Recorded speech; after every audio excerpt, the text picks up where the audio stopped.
My journey in wishing to bring about improvements in informed consent for patients began 25 years ago when my son Sam was born with cerebral palsy following a very traumatic birth.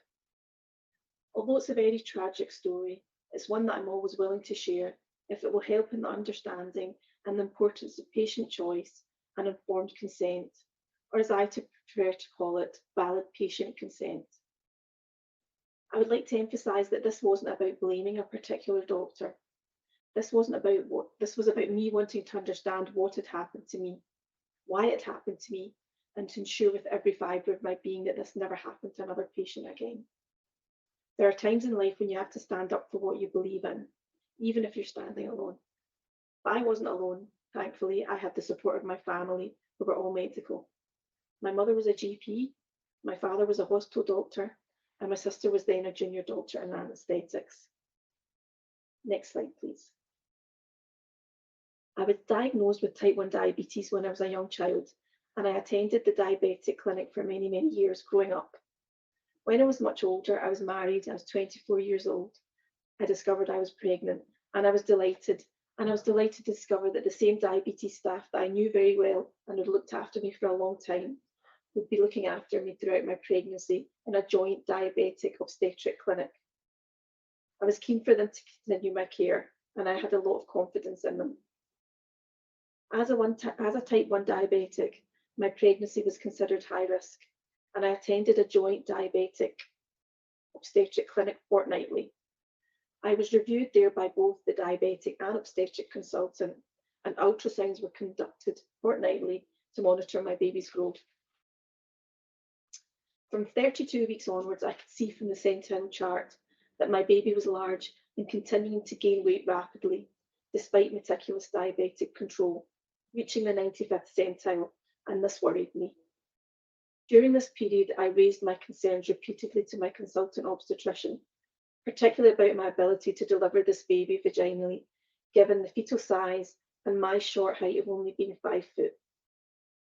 I was always met with reassurances and that I didn't need to worry and that she was monitoring the situation closely. At my 36-week appointment, she told me that she was cancelling my last scan booked in at 38 weeks because she felt that the baby's size was fueling my anxiety.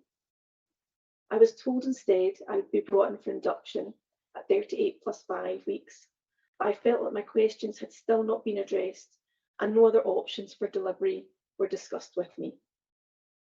After induction, I entered into a lengthy labour requiring augmentation with oxytocin. The following evening, due to failure to progress, I was advised that we should proceed to theatre for a trial of forceps.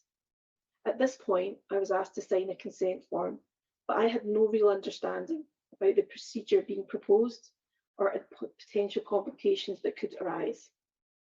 The consent form was a piece of paper saying trial of forceps with a space underneath asking me to sign. In theatre, my consultant attempted to deliver Sam by Keelan's rotational forceps. I was unaware of the complications unfolding during delivery, but aware of a lot of pulling and what seemed to be a lot of time passing. After what seemed like an eternity, but I'm sure was probably no more than a few minutes, the anaesthetist very gently told me that they were going to put me to sleep. At this point, I knew something catastrophic was wrong, but I didn't know if it was with myself or my baby, and I felt terrified. I woke up later to the tearful faces of my family and news that I had a baby boy who'd been taken to special care baby unit. I was extremely weak and in a lot of pain and too unwell to see him at first, but the fantastic nurses brought me Polaroid pictures and updated me often. I had feelings of both joy and extreme sadness when I saw him for the first time in his incubator.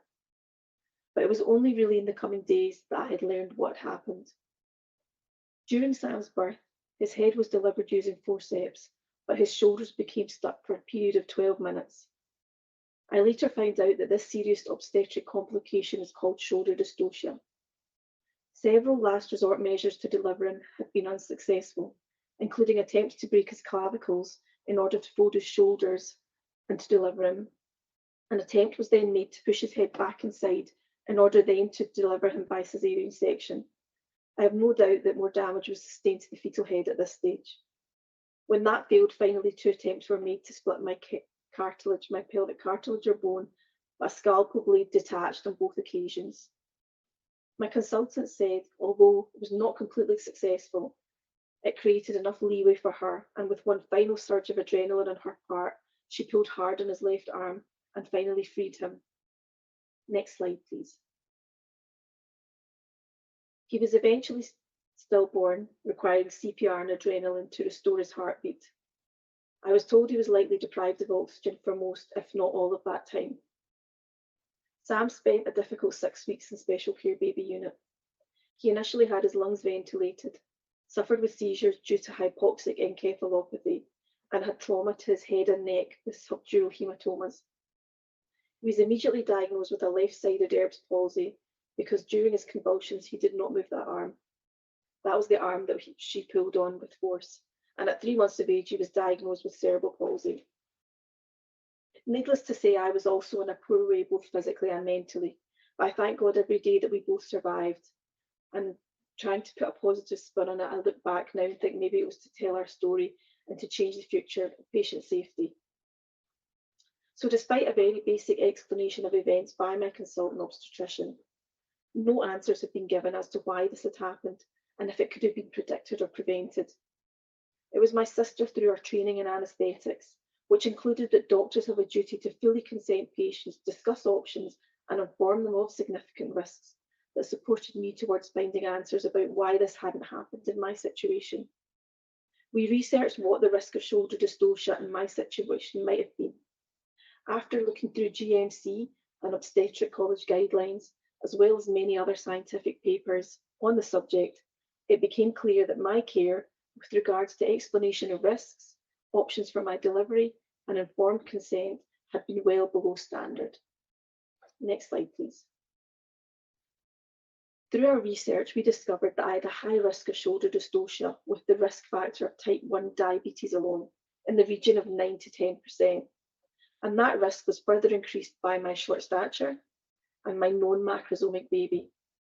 Moreover, the prolonged labour and instrumental delivery increased this risk further. I was furious that this had not been discussed with me antenatally, despite my repeated requests. Why had this vital information been withheld from me? If I had known about the high risk, I would have opted for an elective caesarean section and Sam would have been born unharmed. I felt that I had not been given the information I was entitled to, nor allowed to be a partner in the decision-making process with regards to the care and delivery of my child. It did not seem right that decisions were being made for me, but without me. After all, it's Sam and I that live with the consequences of those decisions, and we still do 25 years on. So what did we do?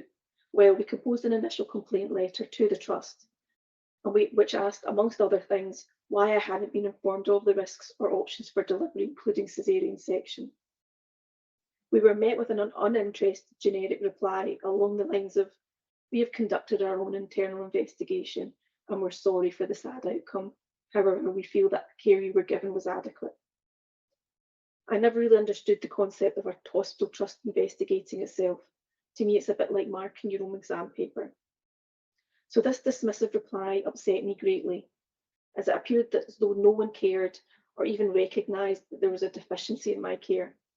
And my concern was that if people didn't recognise that, then no positive changes would be made. And if no positive changes were going to be made, then it surely follows that this would happen again. So it became my goal to ensure that others didn't go through what I did, and the right discussions should be taking place regarding options and risks between doctors and patients, allowing the patient to make an informed decision with the support of their doctor. And this is why I'm a strong advocate for the term supported decision making and not shared decision making, putting the patient firmly at the centre of the decision making process. Shared decision implies a joint decision, and I put forward that a better, more apt phrase would be supported decision making. This recognises the role of the doctor correctly, as their duty is only to support the patient in making their decision. With continued use of the term shared decision making, we will prolong the distortion of the important values that underpin the principle of autonomy and may never fully let go of paternalism. So Sam growing up needed a lot of input. He was diagnosed with a dyskinetic type of cerebral palsy at 3 months of age, so he required physiotherapy. speech therapy, occupational therapy, hydrotherapy. He also required additional physiotherapy for his left-sided Erb's palsy. Thankfully, I have an amazing family who all helped me, and my mum took early retirement from her job as a GP to help. Sam has had so many difficulties growing up socially and obviously physically as well. His speech was poor, he walked with difficulty and required calipers, and on top of that, he had difficulty with two-handed tasks because of his Erb's palsy. He's super intelligent, and this sometimes makes it harder for him because he gets so frustrated. He's now 25. He graduated a few years ago from university with an honours degree in software engineering. He required full-time carer to get from class to class and to help him scribe because he couldn't write. He has little awareness of dangers. He requires a lot of observation as well. I'm so proud of all the obstacles that he's overcome, but I'm sad because when I look back, I realise this was so preventable and it didn't need to happen. What was the point of me attending the joint diabetic obstetric clinic? What was the point of the serial fortnightly ultrasounds if the outcome was always going to be the same for me? Next slide, please. So unsatisfied with the response from the trust, I went to see my lawyer when I was old enough after Sam's birth and well enough. Our case came before the Scottish Outer House in 2010 at the Court of Session, which is our civil court here in Scotland. And then we appealed to the Extra Division of the Inner House in 2013, where they upheld the legal principles set out in our UK case law from over 30 years earlier from Siddeley and Bolam, that doctors should be assessed by their peers as to which risks should be disclosed to the patient. I argued that my doctor had breached her legal duty by not explaining significant risks that could arise during the delivery of my child, more specifically the 9 to 10% risk associated with the obstetric emergency of shoulder dystocia. I claimed that I ought to have been warned of the substantial risk and that the risk could have been avoided altogether by caesarean section, which was a reasonable alternative. Furthermore, I argued that when matters of consent are considered, it is no longer acceptable and appropriate to use the established standard of accepted body of responsible opinion within the medical profession. The courts accepted that the 9 to 10% risk was high, but focused more on out of that 9 to 10% risk of shoulder dystocia, there was only a small further risk, 0.1%, of grave harm. The whole point of shoulder dystocia is that until you're faced with that issue, you cannot know or predict easily which one will be resolved. No doctor can know in advance which shoulder dystocia is going to be severe until it happens. I was devastated at these outcomes, but I refused to give up. During this time, I became fascinated with medical ethics, and I completed my law degree and started my master's in informed consent, or valid patient consent. Next slide, please.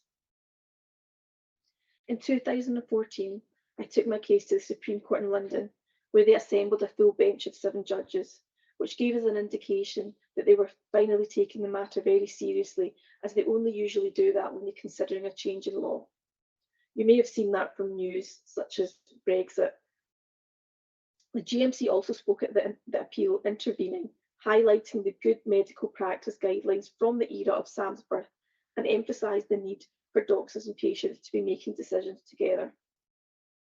Because at this point, prior to the decision in Montgomery, the UK law did not reflect the professional GMC guidance, which led to a confusing situation where some doctors respected the rights of patients and complied with the regulatory body, and some doctors did not. The doctors who did not comply and refused to uphold the rights of patients were paradoxically protected by the courts by an accepted body of responsible opinion who also did not comply with their regulatory body. On that basis, justice was unfairly denied to many patients. Furthermore, by the courts endorsing this unfair practice, it appeared that the law was in fact preventing healthcare professionals from learning from their mistakes. NHS Resolutions in England recently conducted research into why patients bring forward claims of negligence and what factors need to be present. 93% of claimants were motivated by frustration and how their complaint was handled and simply wished for an apology or to ensure prevention of similar mistakes happening again. It's interesting to consider that if the majority of injured patients wish to prevent similar mistakes recurring, but cases were dismissed because the body of opinion was found to support the mistake, then how could patient care ever develop? So in 2015, all 7 judges unanimously agreed with me, and the ethical guidance with respect to informed consent that was already really essential for doctors was now passed into law. The Supreme Court held that decisions in relation to information disclosure will be determined by the courts, not by medical experts, which consequently shifts the standard from the reasonable doctor to the reasonable, or indeed unreasonable as the case may be, patient. My doctor was found negligent in that she failed to give me the information I needed regarding risks and options for delivery to allow me to make an informed decision. Next slide, please. Lord Reid, one of the Scottish judges who is now President of the Supreme Court, stated, "The doctor is therefore under a duty to take reasonable care to ensure that the patient is aware of any material risks involved in any recommended treatment and of any reasonable alternative. The test of materiality is whether, in the circumstances of the particular case, a reasonable person in the patient's position would be likely to attach significance to the risk, or the doctor is or should reasonably be aware that the particular patient would be likely to attach significance to it." The Supreme Court added, "With the advent of the Human Rights Act, patients are now to be viewed as persons holding rights rather than the passive recipients of the care of the medical profession. Times have changed with the advent of the internet and so many other sources of information available to patients, such as support groups." Next slide, please. But the words that meant the most to me were the words that came from Lady Hale. She read out a quote from my consultant's evidence when asked why she didn't offer a caesarean section. And she said, "It's not in maternal interest for women to have caesarean sections." Lady Hale emphasised that whatever my consultant had in mind, it did not look like a purely medical judgment. It looked like a judgment that a vaginal delivery is in some way morally preferable to a caesarean section. And this is exactly how I felt. She managed to say so eloquently what I couldn't put into words myself during the trial. It shouldn't matter how a patient wishes to deliver her baby, if she wishes to give birth at home, or in a hospital, or in the woods, whatever floats her boat. All that should matter is that she knows the options, she knows the risks of each option, and she makes her informed decision with the support of her doctor. And this applies throughout all healthcare, not just obstetrics. So following the Supreme Court decision, valid patient consent is now essential for medical professionals, thus protecting the rights of individual patients, leaving medical paternalism far behind. Although it would be delusional to suggest that the decision has ended paternalism, in reality it certainly has made significant inroads towards that. The decision also finally caught up with the GMC guidance on consent, and I wholeheartedly agree with the argument that the judgment simply reflected good ethical practice detailed in their guidance that doctors were already familiar with. Competent doctors were already abiding by the GMC standards on consent as early as the 1990s. So today, where questions regarding breach of duty on information disclosure cases come before the courts, the new standard will be applied based on the evidence accepted by the judge on a balance of probabilities. A simple signature on a consent form does not prove that a conversation has taken place and is not sufficient evidence in a court of law in this regard. It merely provides that the patient has agreed to a procedure, but tells us nothing about whether conversations about risks, benefits, and alternatives have been discussed in order to facilitate a valid and legal free choice. So despite the unfortunate events we went through, the NHS is an amazing institution with doctors delivering excellent and high quality care around the clock.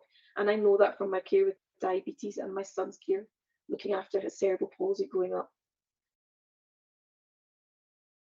It's so heartening to see that many great initiatives are now going on in the UK, emphasising the importance of understanding what's important to the patient and allowing them to be partners in decisions affecting their lives.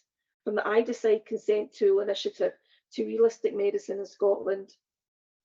The rights of the patient will now need to be heard and respected, with patients making their own informed decisions together with the support of their doctor. After all, It is the patient, not the doctor, that has to live with the consequences of those decisions, and they have to for the rest of their lives. Thank you.